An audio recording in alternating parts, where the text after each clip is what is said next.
Jesus is God. Jesus is Lord. Jesus has the victory. We all have a call to greatness, a desire for it. We want to do something good. Now is your time. You could change the world, and the world needs changing, so get busy. Shalom World, God's own channel.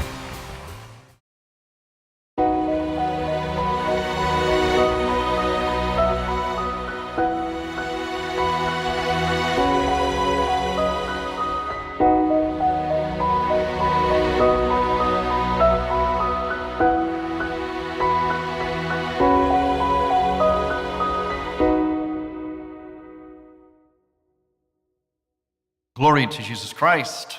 Welcome back to our second part in our series called Going Back to School. I'm Father Thomas Loya, a Byzantine Catholic priest. As I mentioned in our first episode, going back to school is spelled S.C.H.L, no O's in it, and it stands for Sacramental Catholic Human Liturgical. In other words, in this series, what we're doing is we're learning how to retrieve something we once knew a long time ago. At the beginning, in the Garden of Eden, retrieving how to see as God sees, as God created us to see. And the second part of that is to then interface, to touch all of life through that vision. I call it putting on our Catholic or sacramental glasses. And again, Catholic, I'm not using it in reference to a religion or an institution, but as this way of living according to this vision. That's really what Catholic is. I mentioned that, well, if we have school, we have to have a classroom, and the classroom is this church in particular. Because the church, the liturgy of the church, the architecture, is what immerses us in this essential vision. And this vision is essential. We have to learn how to see everything. Let's face it, if you don't see well, what do? You crash into things, right? We crash into a lot of things in life. Each other, lots of things. Because we don't see. We don't see as God sees. Now this vision that is provided by the church and everything about the church is what I'm going to call a mystical vision. Now, that word kind of throws people today. Mystical is not about people who have stigmatas or they levitate, they're kind of spooky, they're different than us, kind of exceptional, we're just a bunch of average Joes schlepping through life. Mystical actually means what is most real. Most real. Because what is most real has two aspects to it. And this is what mystery means. It means something revealed, something we know, something that's so real to us. And yet, precisely because it's so real, there's something we don't know about it. There's something beyond what we can understand, but we know it's there. And this is a central mystery of life. Think about it with people. We think we can size everybody up right away and label them and judge them and so on. We got them all figured out. We don't. You know that.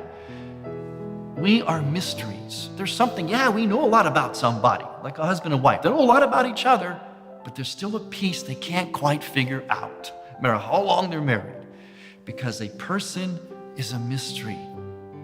We are revealed to each other, and yet we're even beyond all that at the same time. So it's actually about living life and seeing life in the confluence, the intersection of what we know, what is revealed, and what we don't know.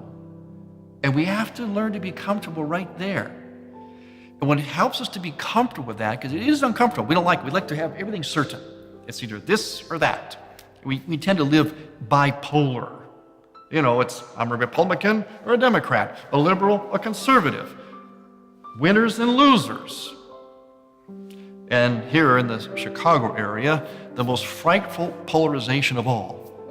Are you a Sox fan or a Cubs fan? We always swing between poles, opposite poles. Last time I looked, bipolar was a mental disorder. It's like, it's disconnected. That's not the right way to see life. The right way to see life is to live right in the middle where two complementary things come together. Now, this is what the church does for us. It immerses us in that vision, in everything that it does, every aspect of it. So when we come to church, there's another thing we've got to get out of our vocabulary. I went to Mass. I did my obligation. I go to church. I went to church. We're going to change that. It's not about going to do something. It's about entering into a reality, a mystery, and getting a vision and being enlivened with that vision so that we move out of church, we go with that vision to touch life and make the world better. That's why you have to come to church. It's the only place you get this vision, at least in as complete a way as we have it here, because we're immersed in it. It's not just hearing a sermon or receiving Eucharist or doing prayers. Yeah, that's all part of it. But it's an immersion in every aspect of it. Let me give you an example. In this particular church, this is a Byzantine-style church. And this is what the Byzantines came up with a long time ago. They knew this thing about mystery, that life is about a God who is, as we said last time, invisible, incomprehensible, infinite, yet that God he's made himself real, tangible. He took on our flesh. We can touch him. We can receive him. We can unite our physical bodies with him in a physical way through bread and wine and the Eucharist. So you get those two opposite ideas. You've got a God who is out there, infinite, and a God who made himself finite while staying infinite. Explain that. You can't. You just live it. It's a mystery. It's fun. In fact, G.K. Chesterton once said, he's a famous writer and thinker, he said, mystery is what keeps us sane. So the Byzantines looked at this reality, an infinite God, heaven, that has come down to earth. So how do we express that? How do we express it in the art and the architecture of the church? We want to build a church. How does the church say God has come to earth? Heaven and earth are united. Well, they did this. Now watch my hands again. God who is out there, who is so much greater than we are. See my hands? Way out there, yet he has bent the heavens. See what I just made? I made a dome, right? A curved structure. That's why you see a lot of church architecture, east and west, but especially in the east, you'll see churches with domes on them, or dome type of figures and arches. So then they said, okay, that takes care of the God who's out there. Now he's bending down to earth. How do we symbolize earth? Well, they took a cube, because the earth is round, yes, but they thought of it this way: four corners of the earth, north, south, east, west. We even talk about that. Well, we go to the four corners of the world. So they took a four-cornered object, equal size, cube. They combined it with a dome. And when you put those two together, that became the basic model of church. And when you put them together, you create what else you see in this church. You'll see behind me, and in the corners of the church, especially, and all through the church, you'll see arches. And in the corners, you'll see what's called pendentives. See those big sweeping corners that just sweep way up and come around, become these incredible arches. So now you have a sense, as you're walking into the church, you're already entering into a fundamental reality that God has incarnated himself. This invisible God is way out there, has incarnated himself in our reality. Heaven and earth have united. Now, why is that important? That's vital. It goes back to our vision. And the church is screaming that vision just by the architecture, before we even get to the prayer, the Eucharist, anything else. The church itself, the brick and mortar, is already saying something we need to know. That if heaven is united with earth, what does that say about how we see and interact with all of earth? It means that everything is sacred. Everything has the presence of God in it in some way, some form, especially the human person. Can you hurt a human person if you know that God is in them? No. But you can if you don't see that God is in them. This is a matter of life and death, of peace on earth or war. And it's right here. You walk in it. You walk in it. And you sense it. It surrounds you. Then we have other realities. This idea of mystery. Behind me, you see a wall. Looks like a wall. It's made of wood, It's carved, it's all hand carved. On the wall, you see icons. That wall in the Byzantine church, in particular, separates two parts of this church. The nave, where most of the people are in worship, and beyond that wall, the sanctuary, the Holy of Holies, considered to be heaven, the holiest place. Only the ordained ministers, the priest, bishop, deacon, go beyond that wall in the Eastern churches. Now, for those of you who are Latin right, and I'm sure most of you are too young to remember. Don't be shaking your head. You're too young to remember, I can tell. But you used to have something like that in your church too. It's called a communion rail. I'm old enough to remember it, so I know. It separated the sanctuary from the nave. This was standard in classic church architecture, whether east or west. It's just that in the east, like we always do, like to kind of go overboard with it. So we took what would have been a communion rail and raised all the way up to the ceiling, as you can see in the icon screen here. It's called an icon screen or iconostasis. Now that piece is very essential for our whole class here on vision and mystery. When people look at that, they'll say, well, I can't see the sanctuary, I can't see the priest. My response as a priest is, good. What do you want to see? My back is turned. You want to see a bald spot in my head? What do you want to see me for? I don't want you looking at me. It's good you can't see in there. Why? Because what's in there, what's behind that wall, that icon screen, is considered to be heaven. Have you been to heaven? If you have, please call me after you've seen this program. No, you haven't been. So, why should you think you need to be there right now? Hopefully we'll all get there, but we're not there now. And that's a reality. We should have that yearning, that ache. I can't see, I can't get there. That's right, because while we're on this earth, we're trying to get there. And there is an ache, there is a yearning, because we know our real home is in heaven. But there's something else about that wall. Remember? Complementary. Two things coming together. That wall, that icon screen, also reveals. It hides, prevents you, but it also reveals. And notice where it is. It's right, it divides, it's central. It divides the nave from the sanctuary, and the liturgy, especially in the Byzantine church, the liturgy kind of revolves around that structure.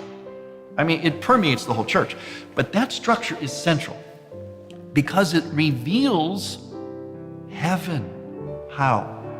Look at the icons that are all over this icon screen, from floor to ceiling. And how are those icons painted? What are they doing? They're looking at you. You know, if you get in somebody's face, if I look right at you, you look right at me, you get somebody's attention, right? We don't like that when someone's in our face. Well, these icons are in our face, but in a very holy way. They're trying to get our attention to draw us into their reality. They are the persons who are in heaven. Let's face it. You see the Blessed Mother there. You see Christ. You see the angels, saints, all over that icon screen. And they're facing us. They're frontal, as if they're coming from heaven, from behind that screen to you and engaging you, drawing you into their reality. So you have this sort of tension where you see heaven. Heaven is beckoning to us. It's coming towards us, but we're not there yet. And there's this tension. And that tension is created. We experience that, literally experience it, by being in the church. That's why that wall's there. And that's a reality for us. That we're not in heaven yet, but we yearn and ache for that, our final home. But we have to work to get there. You know, we have it, we feel it, we want that, but we're not there yet. And we live in that tension. And that tension is to encourage us to keep trying, to keep journeying towards heaven. And we have the help of those who are in heaven who come to us. Why? Architecture, heaven has united with earth. God's He's not just out there. God is there. Yeah, He's out there, all right. But He's also here, intimate with us, while still being out there. There's incredible mystery. How could He be here and there at the same time? That's mystery. And He's God. He's a mystery. He can do it. He's there and here at the same time. So when we walk into church and experience the liturgy, Already just by a couple of aspects of the architecture, we're being immersed, walking in the classroom of a fundamental reality of life. Heaven has met earth, and our home is there, yet it has touched us here. That's how we live. That's how we see everything. Now, as we move around the church, we start to see in the other architectural areas, for example, the ceiling. The ceiling in the Byzantine church, as you can see here, is actually one huge icon. In the Byzantine church, the iconography goes in terms of importance and therefore size. So this is the largest icon in the church. It's called Christ Pantocrator, the all-powerful ruler. What we're seeing here in the center, we're seeing this big looming Christ, the biggest, most powerful, imposing icon in the church. When you come in, it almost knocks you on your knees. Here's this awesome God. It's almost like frightful. He's huge. At the same time, if you look at him, look at his face, you will see great tenderness. All at the same time. Huge, imposing. What does it say around there? He's the righteous judge. He's the righteous judge and the lover of mankind. Once again, you notice, two complementary, seemingly contradictory things are coming together to give us a true understanding of God. He's not just this nice, we say he's all loving and nice. And what's that mean? We get away with murder? Oh, God will forgive. It doesn't matter. No. Yeah, he is very loving. He's infinitely loving and merciful. But he's also, by virtue of his love, a righteous judge. God's love is his wrath. He loves us so much, he spoils us. He gives us this great gift of freedom. And he says, have at it. I won't interfere. Even if you turn it against me and yourself, I won't interfere. Now that's love. But that love is also his wrath. Meaning, if you choose through that gift against me, I will grant you that. God doesn't have to send people to hell. We choose it if we're going to choose the gift the wrong way. So we have the righteous judge and lover of mankind. That's a true image of God. Now, on the other side of it, sometimes God is seen as too severe. God's going to punish you. Remember that so-called old days? He used to talk about that a lot. Now we went to the opposite extreme where God is just like a little, soft little pussycat. Both extremes are not good. They're not good for our spirituality. Put them together. God is He's all righteous. Yes, he's the righteous judge and the lover of mankind. Powerful and tender all at the same time. That vision of God should then direct and guide our relationship with God. First, our relationship with others, our relationship with the world, with life. It's all right there. Now around Christ, you see on the ceiling, angels.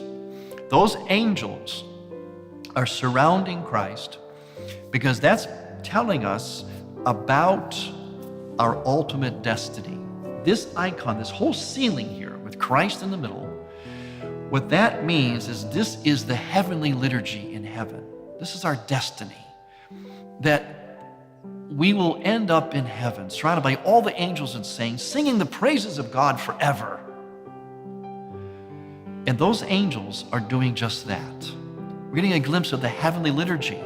But notice something about the angels. Look at their hands, each one of them. They have something in their hands. What they have in their hands are the exact same things that we use in our liturgy. So in a sense, this icon, this ceiling, is a mirror. It's a mirror of what's happening down here on the floor of the church with us. You see the chalice. You see the candles. You see the scriptures. You see these things in the hands of the angels. Every item we use in liturgy. Why? What is that icon telling you? Something you can't get by sitting in your bedroom all day just talking to God, thinking you don't have to go to church, like a lot of people say. You don't get that at your bedroom at home. What you get here, and only here in the church, is this message. That when we walk into liturgy, and we enter into this classroom of the vision of God. And we participate in this liturgy. We are actually participating in God and participating in the heavenly ongoing liturgy in heaven. What's going on in heaven now becomes simultaneous with what is going on earth in this church and vice versa. We literally join heaven and earth together, and this is a reality. This actually happens. You will actually change when you come into liturgy. You touch God, you touch heaven like you cannot do anywhere else in any other venue except the church and its liturgy. And when we're touched that intimately, it changes us so we can walk out of here and change the world.